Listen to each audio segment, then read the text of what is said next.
நெல்லில் கலவன் எடுக்கிறத பற்றி நாம் இப்போ பார்ப்போம். ஏற்கனவே கலவன்களை பயிர் வளர்ச்சி பருவத்திலையும் பின்னாடி பூக்கிற பழத்திலையும் எடுக்கணுங்கிறத பற்றி நம்ம ஏற்கனவே பார்த்தோம். ஆனால் அது மட்டும் போதாது, பயிர் முதிர்ச்சி அடைஞ்ச உடனே கூட தான் ஒரு களை எடுக்கணும் நாம். இப்போ இங்கே பார்த்தீங்கன்னா இது ஒரு முதிர்ச்சி பெற்ற விதை நெல். இதில் பாருங்கள், ஒரு சில பச்சை செடிகளும் காணப்படுது. ஆங்காங்கே பச்சை செடிகள் காணப்படுது. இந்த பச்சை செடிகள் என்னன்னு பார்த்தீங்கன்னா அது அந்த ரகமாக இருக்காது.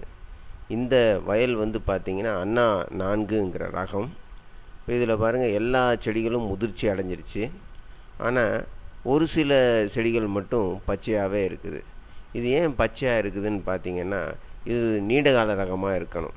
அப்படி நீண்டகால ரகமாக இருக்கிறதுனால இந்த மற்ற செடிகள்லாம் முதிர்ச்சி அடைஞ்சாலும் இது இன்னும் முதிர்ச்சி அடையலை. இப்போ இந்த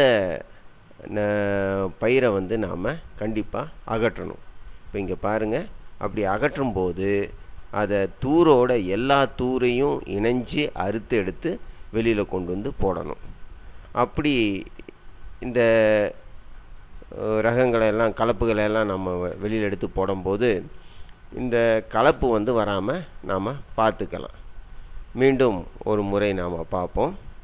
இது பாருங்கள், நீங்கள் பார்க்குறது அண்ணா 4ங்கிற விதை வயல். இதுலேயும் பூரா முதிர்ச்சி அடைஞ்சிருச்சு. ஆனால் அங்கங்கே சில பச்சை செடிகள் காணப்படுது. அந்த பச்சை செடிகள் பக்கத்தில் நாம் இப்போ போவோம்.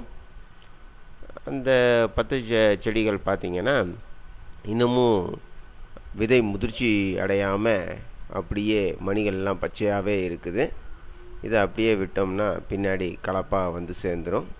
அதனால் இந்த கலப்பை நாம் அகற்றணும். இப்படி விவசாயிகள் 3 பருவங்களிலும், அதாவது வளர்ச்சி பருவம், பூக்கும் பருவம், அறுவடை பருவம் ஆகிய 3 பருவங்களிலும் விதை நெல் வயலில் கலப்பை கண்டுபிடிச்சி நாம் எடுத்தாகணும். நன்றி.